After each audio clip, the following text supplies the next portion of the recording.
অরিত্র এই মুহূর্তে রয়েছে, অরিত্র দত্তমণিকা এই মুহূর্তে অভিনেতা রয়েছে, এবং সালাউদ্দিন শোয়েদ চৌধুরী এই মুহূর্তে রয়েছেন ঢাকা থেকে। আমি দুজনের কাছে যাব। প্রথমে অরিত্র, ভয়ঙ্কর অবস্থা বাংলাদেশের, অর্থনৈতিক কোল্যাপস কাকে বলে, ক্র্যাশ হয়ে যাওয়া কাকে বলে, সেই দিকে বাংলাদেশ যেতে চলেছে। এবং মোহাম্মদ ইউনূস বোঝায় বুঝতে পারছে 18 কোটি মানুষ পেটে খিদে, সেই অবস্থায় যদি খেপে যায়। মোহাম্মদ ইউনূস দেখেছে এর আগে শেখ হাসিনার সাথে কি হয়েছে। এটা কি একটা ভয়ঙ্কর কেওটিক সিচুয়েশন তৈরি হবে বাংলাদেশে?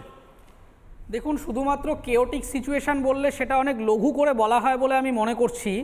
আপনি বিশ্বব্যাংকের কথা বলছেন, আমি একেবারে বাংলাদেশের সেন্ট্রাল ব্যাংকের ডেটা রেফার করে বলছি। তাদের ওয়েবসাইটে গিয়ে দর্শকরা দেখতে পারবেন যে বিগত 10 বছরে এই মুহূর্তে বাংলাদেশের ফরেন রিজার্ভ বা বিদেশি মুদ্রা সঞ্চয় সবথেকে লোয়েস্ট পর্যায়ে পৌঁছে গেছে অক্টোবর মাসে, যেটা প্রায় $19 মিলিয়ন এসে দাঁড়িয়েছে। যেটা একটা সময় $25 মিলিয়ন প্লাস ছিল, সেটা এখন 19 এসে দাঁড়িয়েছে। এবং যেদিকে প্রেডিক্ট করা যাচ্ছে বাংলাদেশের ফরেন রিজার্ভ কিন্তু এইভাবে কমতে থাকলে বাংলাদেশ দুটো সমস্যায় পড়বে। প্রথম কথা, ব্যালেন্স অফ পেমেন্ট যদি ঠিকঠাক না থাকে তাহলে যেটা দাঁড়ায়, আপনারা যারা ক্রেডিট কার্ড ব্যবহার করেন জানেন খুব স্বাভাবিকভাবে, আপনি যদি লোনের বোঝা চোকাতে না পারেন তাহলে আপনাকে কেউ লোন দেবে না বা দিতে আগ্রহী হবে না। একইভাবে যে কোনো সরকারেরও একটা লোনের বোঝা চোকানোর ক্রেডিবিলিটি থাকে, সেই ক্রেডিবিলিটি এই ইন্টারিম গভর্নমেন্ট ক্রমাগত হারাচ্ছে এবং এর ফলে কোনো বিদেশি ব্যাংক থেকে তারা আর লোন পাবে না।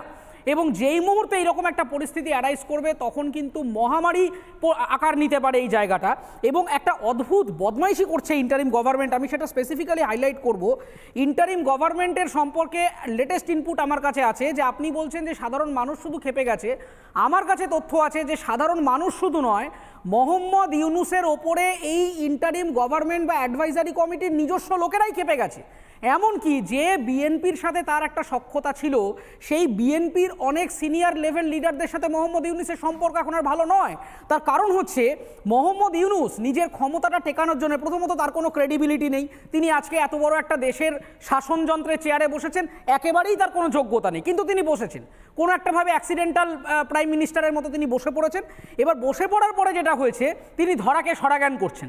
এবং সমস্যাটা হচ্ছে, তার ফাঁদটা হচ্ছে এরকম, প্রথমে তিনি বলেছেন যে 3 মাসের মধ্যে, আগামী ডিসেম্বর মাসের মধ্যে তিনি নাকি কিছু কমিশন তৈরি করবেন।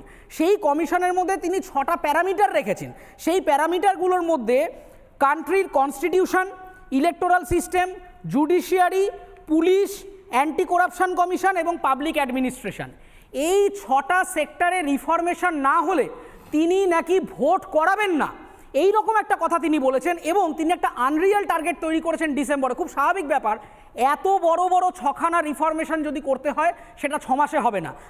আজকে এসে তিনি আবার বলছেন যে না, এই বছর তাহলে আর ভোটটা করা যাবে না, আমরা আবার নেক্সট ইয়ার মনসুনের মানে বর্ষাকালের আগে ভোটটা করব। আসলে মোহাম্মদ ইউনূস নিজে ক্ষমতায় থাকবার জন্যে ক্রমাগত ওখানে একটা জগা খিচুড়ি তৈরি করে দিতে চাইছেন। এবং খুব আশ্চর্য হচ্ছে আমি বাংলাদেশের অবস্থা দেখে, পশ্চিমবঙ্গের থেকে অনেক বেশি উর্বর ভূমি এই বাংলাদেশের কাছে ছিল, পশ্চিমবঙ্গের থেকে অনেক বেশি জুট প্রোডাকশন ক্ষমতা বাংলাদেশের কাছে ছিল। আমাদের কাছে তো জুটের জমিগুলোই ছিল না, স্বাধীনতার পরে সমস্ত বাংলাদেশে চলে গেছে। পাট উৎপাদন কেন্দ্র, সেই পাটের ব্যবসাটা আজকে একেবারে লাটে উঠেছে। এমনকি বিদেশি বিনিয়োগ, আজকে ইউকের ইনভেস্টমেন্ট ছিল। আর ভারতবর্ষ নিয়ে এত কথা বলে, অথচ ভারতবর্ষের কনজিউমার গুডস, ভারতবর্ষের পাওয়ার সেক্টর, ভারতবর্ষের ট্রান্সপোর্টেশন, সমস্ত জায়গা কিন্তু ভারতবর্ষ ক্রমাগত বিনিয়োগ করেছে। ইনফ্যাক্ট এই সময়েও দয়া দাক্ষিণ্য করে ভারতবর্ষ কিন্তু তার যে এক্সপোর্টটা তারা কিন্তু বন্ধ করেনি। নানা ধরনের কন্টেন্ট দেখার জন্য লাইক করুন, শেয়ার করুন আমাদের ফেসবুক পেজ, সাবস্ক্রাইব করুন আমাদের ইউটিউব চ্যানেল। পাশাপাশি অন্যান্য ব্রেকিং নিউজের জন্য অবশ্যই চোখ রাখুন রিপাবলিক বাংলায়।